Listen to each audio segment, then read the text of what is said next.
Welcome back to Living Linda Abroad. Today's video takes a somber turn. We are discussing one of the most tragic incidents in Lisbon in recent years, the crash of the Glória Funicular. I'll walk you through the latest updates from the official investigation, and then we'll reflect on what this means for safety, tourism, and local life here in Portugal. In the early evening of September the 3rd, 2025, the historic funicular railway Ascensor de Gloria, which links the lower reaches of Lisbon near Praça dos Restauradores up the hill to Bairro Alto, derailed. The carriage descended suddenly and out of control, ultimately crashing into a building. The death toll, 16 people, dozens more were injured. It was a piece of Lisbon's history that went tragically wrong, and it has shaken both residents and visitors. According to the preliminary report released by the Portuguese investigation body GPIAAF, which is Office for the Prevention and Investigation of Accidents in Civil Aviation and Rail, several significant failings have been identified. Let me break them down. First, the cable that snapped, the haulage cable which links the two funicular cars, was found to be uncertified for passenger transport. Second, Caris, the operator, outsourced maintenance many years ago. The investigation says the internal control mechanisms were not sufficient to detect or prevent failures in acquisition, acceptance, and use of the cable. Third, the braking systems, pneumatic and manual, were activated immediately when the cable snapped, but they did not have enough capacity to halt the downward slide of the car. Fourth, the investigation recommends that the funicular and the city's other funicular lines remain closed until full inspections and improvements are completed. So, faulty components, maintenance weaknesses, insufficient redundancies, a tragic combination.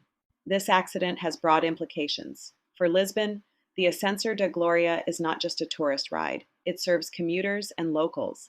Its suspension affects the community. For tourism, many of the victims were foreign nationals. The crash has a global impact. For historic infrastructure, this funicular opened in 1885, and while heritage is vital, so is up-to-date safety. For regulation, this probe highlights how older systems may be vulnerable when modern maintenance, oversight, and certification standards lapse.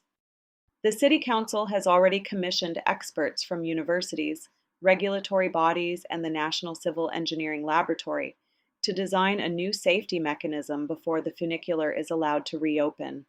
As the investigation continues, there are questions of accountability, restoration, and trust. If you're living abroad or visiting Lisbon, what should you take from this? Awareness. Even historic charm transport modes may carry risks if not maintained to modern standards. Ask questions. If you ride a funicular, cable car, or other hillside transport, look for evidence of recent inspection or certification. Respect local sentiment. For many Lisboetas, this is a wound still healing, so sensitivity matters. Follow updates. The final report from GPIAAF is expected by September 2026, so stay informed. Above all, remember the lives lost, 16 individuals and more injured. These are not statistics, but actual people. In closing, this tragedy in Lisbon is a reminder that heritage transport systems demand the same rigor as any modern infrastructure. Behind the tourist facade were real lives, travelers, locals, staff, and their memory must guide our commitment to safety. If you found this video helpful or meaningful, please consider liking, sharing, and subscribing to Living Linda Abroad. I'll continue covering how communities abroad live, work, and sometimes respond to tragedy with dignity. My heart goes out to the victims and their families. Thank you for watching. Until next time. Safe travels and stay curious.